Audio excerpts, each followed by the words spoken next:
Hey there. So today we're going to talk about the white keys.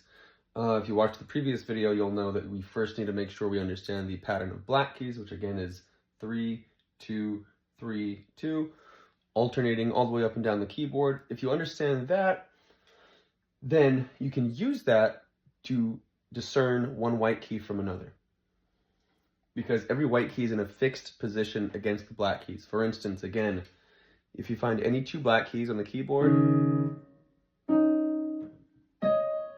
the white key in between them will always be D. And you can hear that sameness between the notes. So people get scared when looking at a keyboard because they see so many different keys, but really it's the same group of pitches repeating. When we're looking at the white keys, we only use 7 different letter names out of the whole alphabet, the first 7, A, B, C, D, E, F, and G. This goes for any instrument, for any musician. We use the first 7 letters of the alphabet. So first, let's make sure we understand where these keys are at, and then we can talk about why there's only 7. So let's start with D and move outward. So we have D, and if you know your alphabet, it's still all in sequence, moving left to right. So whatever comes after D in the alphabet is going to be right here, which is E. And then whatever comes before D in the alphabet, which is C, is right here. So centered around any group of 2 black keys from low to high is C, D, and E. C, D, E.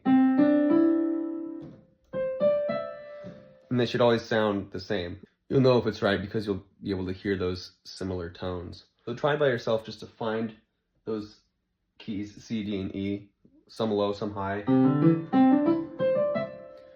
all the way up and down your own keyboard, that are always going to be centered around the groups of 2 black keys in that exact same fashion, those exact same positions. Now, let's talk about the 4 white keys that are centered around the 3 black keys. So find 3 black keys. Since we know now that this is E, from C, D, and E, we're just going to keep moving up. So we have F and G, and then after G, the 7 letters are cyclical. So after G, it just goes right back to A. A, B, C, D, E, F, G, A, B, C, D, E, F, G. So F, G, A, B, and then we're back to C. So now try to do that same thing, finding these groups of 4 white keys. F, G, A, B. All the way up and down your keyboard. And the question I get asked a lot is, why are there only 7? Who decided that? Well, it wasn't really anyone's decision. That's just how sound works.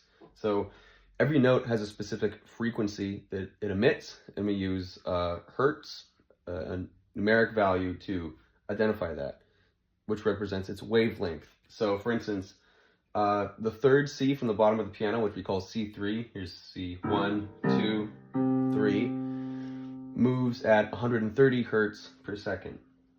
The C above it, which we would call an octave above it because it's 8 white keys away, 1, 2, 3, 4, 5, 6, 7, 8. This is going to be 260 hertz per second, which is exactly double this one. That's why they sound so similar, because their relationship is extremely close. It's exactly double the speed of this one. And you can hear that exact sameness between those 2 pitches, which are both C, versus if I played a bunch of random notes, you'll hear how they clash, because their relationships in terms of their frequencies are much messier.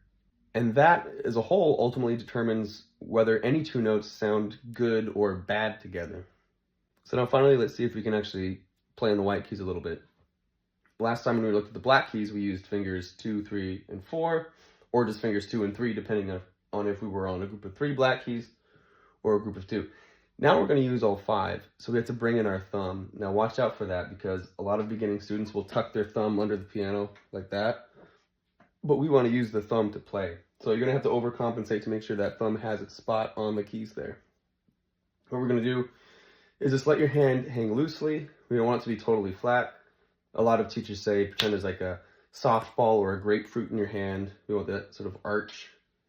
And then make sure your thumb is resting on C, second finger resting on D, third finger resting on E, 4 on F, and 5 on G.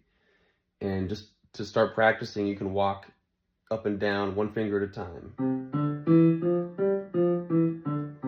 If you want to move to your left hand, your 5th finger or your pinky is going to be on C, because regardless, in this C position, we want the bottom of each hand or the leftmost finger of each hand on C. So for our left hand, that's going to be 5. So you're going to play C with your pinky, and then 4 on D, 3 on E, 2 on F, and 1 on G. Remember that the finger numbers are the same fingers for both hands. So thumbs, regardless of which hand, is 1, 2, 3, 4, 5. Some beginning students think it'll be 1, 2, 3, 4, 5 for the right hand, and then 1, 2, 3, 4, 5 for the left hand, but that's not true. It's actually a little bit easier when you understand the correct version, that both pinkies are always 5, 4, 3, 2, 1. So if you're not used to playing the keyboard at all, I do highly recommend doing some basic exercises like walking up and down in that C position with both hands.